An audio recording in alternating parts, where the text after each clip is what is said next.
Hi, everyone. I'm Kelly O'Horo, and this is Adaptable, Behavior Explained. Hi, everybody. Thank you so much for tuning in today to Adaptable, Behavior Explained. I'm Kelly O'Horo, your host. I am an EMDR therapist and super passionate about helping people understand why we behave the way that we do, and that's what this show is all about. Today, we're going to be talking about a topic that I have never met a single person that doesn't struggle with, and that's boundaries. But more importantly, the nuances between kind of what our friend calls the foreseeable crisis and how do we navigate? When do we step in and help? When do we pull back because it's someone else's journey to learn about? And how do we determine, what are we going to do to figure this out?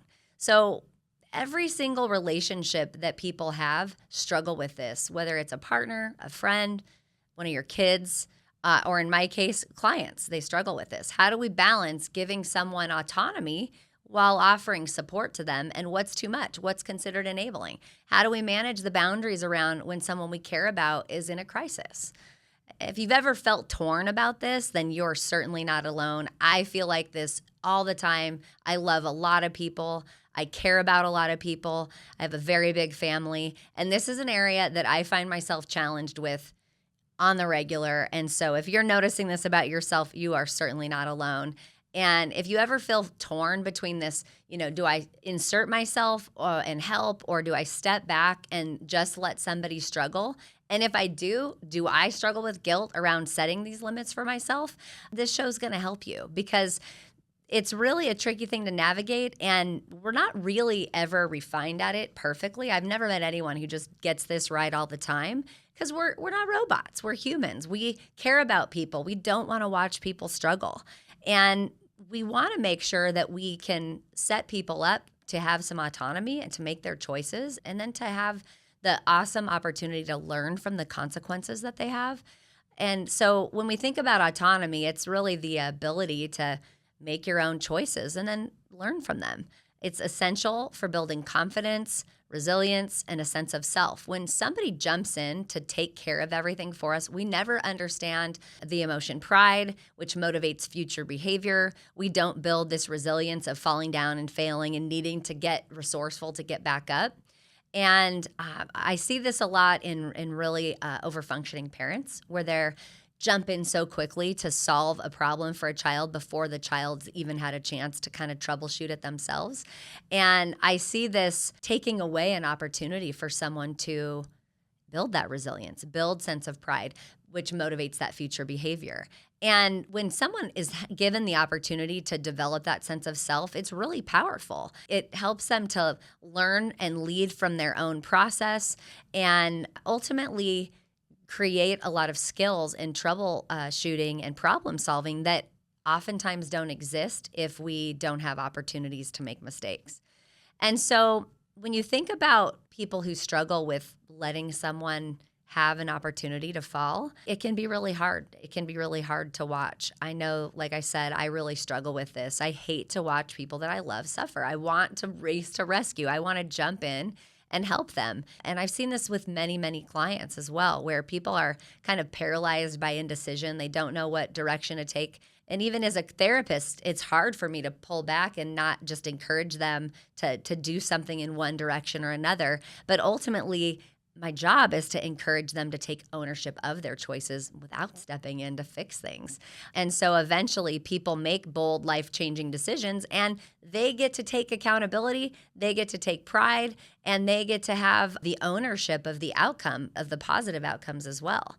So support doesn't always mean that we step in. Sometimes the most supportive thing that we can do is to step back and let people have some room. I talked about the concept of the rescuer, and this is an area where I really struggle personally. I just have this impulsive personality. I want to jump in with all of my great solutions for people. And unfortunately, that's not really appropriate, especially if I wasn't invited or I wasn't asked. And so this rescuer role, many of you might be able to relate to it.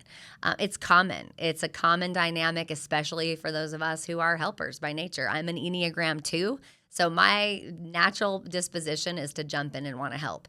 And I just had a circumstance with a family member where, they were really trying to help, and it overwhelmed me so much because they didn't say what would help look like. And so I think that we really want to help one another, but oftentimes we want to think about what does help look like? And we need to be invited. We need to ask someone, hey, I'm interested in helping you. What would help look like? And give them an opportunity to take some accountability for that, for the ask, and ultimately to offer a way or a suggestion for help to be invited. But if we're constantly rescuing someone, it can actually really hinder their growth. It sends a message, you can't handle this without me. It creates a sense of job for the rescuer, like I need a purpose, I need a role, and so I've got to jump in so that I can have value. And so there's a helpful question that you can ask yourself, and that's, am I helping because they truly need it? Or because I feel uncomfortable watching them struggle? Or because I'm going to feel really good about being a helper? There's this secondary thing that happens where I've got a role to play. I'm important when people need me. And so you've got to really look at your motivation when you go to help someone. When you allow others to face their challenges and we give them the opportunity to build that resilience and problem-solving skills, it's essential to development. One of my kids said, I wish that you would have let me struggle more. And I definitely saw this with my older kids. Like, I jumped in because I didn't want them to struggle. And I didn't want them to have crises. And as a result, I didn't give them opportunities as much as would have been healthier for them to fall down and learn how to pick themselves back up. So now we're going to talk about the predictable crises, because this is where I find myself toiling. I'm oftentimes the phone call when there's a problem. I'm a helper. I like to jump in and help. People know they can count on me. It's part of my relationship role in some of my family relationships. And there becomes this fine line of there's this predictable crisis that can happen, right? This is why we want to insert our opinion. This is why we want to say, hey, you might consider doing this or that. I'll think of an example of a client that just came in, and she says, I'm struggling because I told my son he needed to get car insurance. And he didn't do that. And she's like, I told you, you really need to consider it. This is a problem. And he's like, Mom, it's not that big of a deal. I'll get it figured out. And sure enough, he ends up in a car accident. And because of that, and he has no insurance, the people that he hit are now suing him. And because he didn't have insurance, he's at fault, even if he wasn't at fault, because he didn't have his bases covered. And so then this client is like, how do I step in? I told him not to drive without insurance. I told him that it was really critical and important. And now this foreseeable crisis, sure enough, it happens. It's kind of predictable. If you've been driving a while, you recognize it's not if, but when you're going to get in a car accident, right? And so that said, when we see someone deciding to drive without it, this car insurance, it's like, that's not a good idea. And so this predictable potential crisis, how do we jump in? Is it right if she goes and helps him with it? Does she pay for the damages? Does she pay for a lawyer? Is that appropriate when she tried to warn him about this thing? I would argue it's not, because he made a choice against her thoughts and wishes and considerations, and now he's got this consequence he has to deal with. And so these are these predictable crises. Maybe you have a loved one who spirals every holiday season, or a friend who hits a rough patch during transitions, and they don't know this about themselves. They don't do things to prepare for that. So recognizing these patterns, it kind of allows us to prepare without abandoning our own boundaries.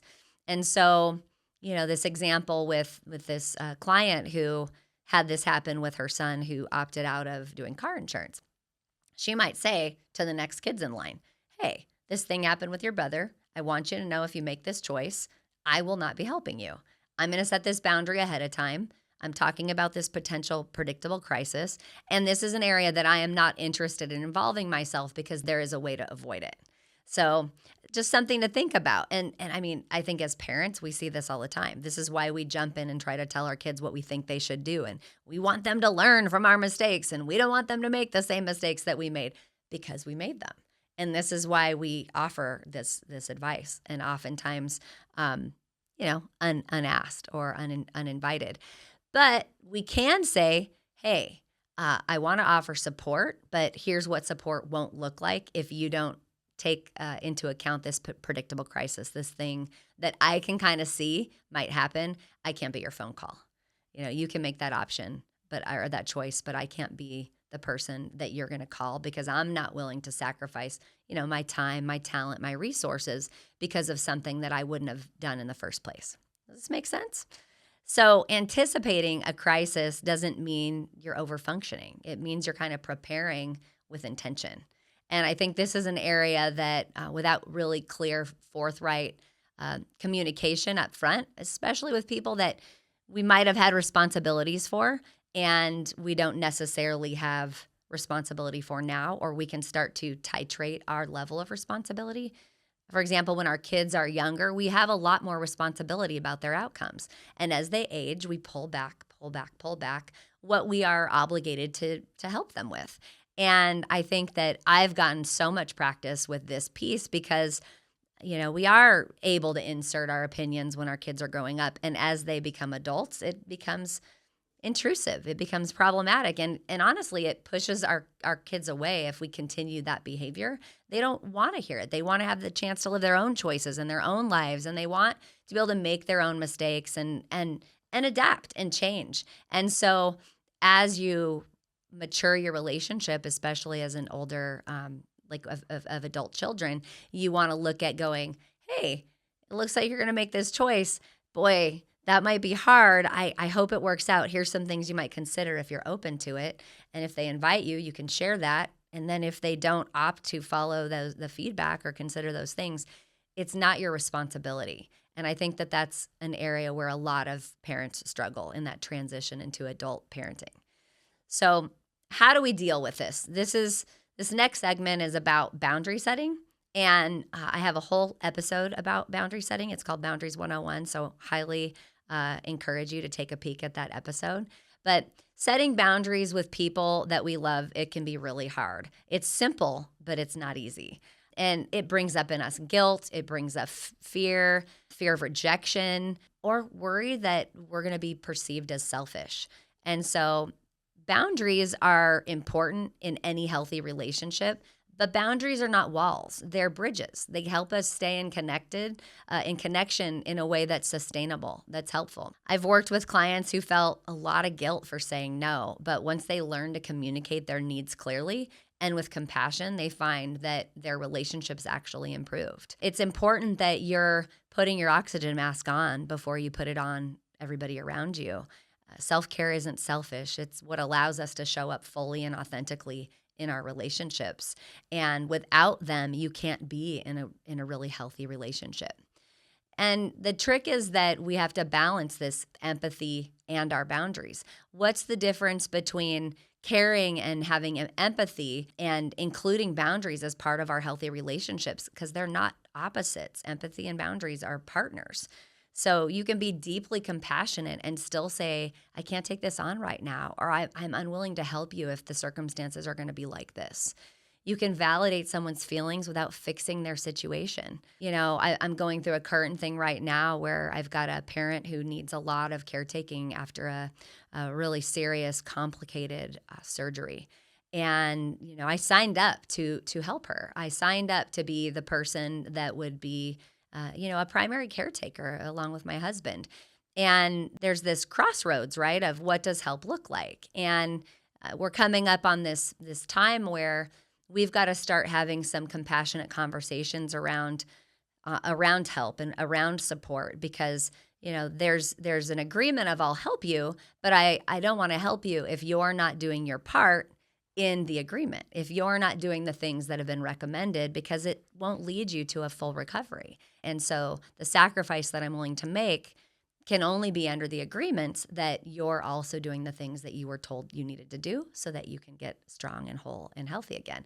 And so this balance, right? It's hard. It's hard to say, hey, I've agreed to help you and I'm compassionate, but I'm also feeling overwhelmed or burned out or exhausted, because it's a lot to be a caretaker. So you can validate someone's feelings without necessarily fixing their situation. You can learn how to actively listen. This is reflective statements. This is simply being present. It can go a long way. I've seen clients learn to hold space for people while still protecting their own energy. And it is a beautiful shift. I know as a therapist, I had to learn this because for the first 3 years of practice, I was like taking on way too much of everybody's emotional energy. And so learning how to protect your own energy is really necessary to be sustainable. And it's a beautiful shift to be able to do that. So you don't have to choose between being kind and being clear. You can be both. And like Brene Brown always says, clear is kind. And so the communication is really important in the boundary setting. So the other piece that's necessary is this communication of the boundaries. How we communicate our boundaries matters just as much as the boundaries themselves. We have to use language that's both firm and caring, and that makes all the difference.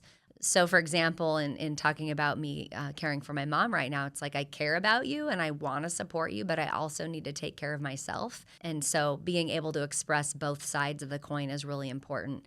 And consistency is key. When we hold our boundaries with love and with clarity, people are much more likely to respect them and oftentimes I don't want to say compliant, that's not really the right word, but be in agreement with the boundaries that are set. And we're a lot more likely to maintain them when we can deliver them with respect. Now, there's going to be exceptions. We've got to recognize, when are we going to step in? Of course, there's times when stepping in is necessary, especially in a crisis. If someone's in severe distress, they are incapacitated, they're unable to function or at the risk of harming themselves or others, then of course intervention is appropriate. Trust your instincts. Don't hesitate to involve professionals or emergency services when needed with things like that, because there are times when setting boundaries is not appropriate. It could be considered abandoning. Boundaries don't mean we're abandoning people. It means that you know how to help in a way that's healthy for everyone involved, including yourself as the person who's offering the help or the support. And sometimes it's just too much, whatever it is that we're involved with. So enlisting the help of support networks is really critical. You don't have to do things alone. You can reach out to a therapist, trusted friends that are non-judgmental. There's support groups all over Facebook with almost any issue you could come up with, or maybe you have a colleague or a mentor. Leaning on your network can make all the difference when it comes to trying to decipher, do I intervene in this crisis, this predictable crisis that I could foresee, or do I let someone have the learning opportunity and the consequence on their own? I've seen how clients really thrive when they have a circle of support that respects their boundaries and encourages their growth. And everybody deserves that. I know this conversation is really hard. I know it's a tricky one, but it's really important that you get clear with yourself about what you need to do to take care of yourself while not compromising compassion and kindness for others. And hopefully this episode helped you figure that out. Balancing autonomy and support, managing crises, and setting boundaries is a journey. It takes practice, it takes reflection, it takes support, it takes accountability partners and kicking back and saying, hey, is this kind? Is this clear? Is this selfish? And we really need to have people that we trust that we can check in with. It requires a lot of self-compassion. This is no joke. This is a hard concept, and I hope that it helped you. If this topic resonated with you or someone else might benefit from it, please share it, subscribe to the show. Please let me know if there's another topic that you would like to hear about. You can also connect with me through my social media, Kelly O'Horo, on Instagram, or in the comment section below. So again, thank you so much for tuning in, and thank you for giving this a good shot and reflecting on your own potential growth. And until we meet again, don't forget to lead with love. It'll never steer you wrong.